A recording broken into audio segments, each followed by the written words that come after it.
ভুয়ো আইপিএস সেজে প্রতারণার ছক। আলিপুরদুয়ারের পুলিশের জালে ধরা পড়ল বিধাননগরের যুবক বিশ্বজিৎ বিশ্বাস।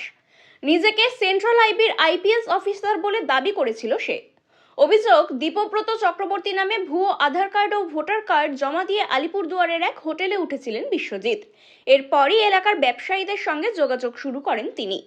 তবে কথাবার্তায় অসঙ্গতি ধরা পড়তেই সন্দেহ জাগে ব্যবসায়ীদের মনে। গোপন সূত্রে খবর পেয়ে বৃহস্পতিবার রাতে কোর্ট বাজারের কাছে বিশ্বজিৎকে গ্রেপ্তার করে আলিপুরদুয়ারের অ্যান্টি ক্রাইম টিম। পুলিশের হাতে ধরা পড়েছে একাধিক ভুয়ো পরিচয়পত্র ও মোবাইলে বানানো আইপিএস আইডি। সূত্রের খবর, ব্যবসায়ীদের কাছ থেকে লক্ষ লক্ষ টাকা হাতানোর পরিকল্পনা ছিল এই যুবকের। আরে ভাই সেন্টি টুপিটা নে না।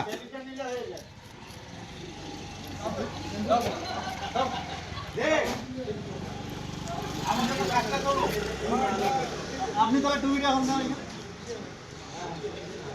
আপনার টুপিটা দেন। আরে ছবিটা নিয়ে নি দাও। আর পরে বলছি, আরে দিচ্ছি দেখো ভালো নাকি।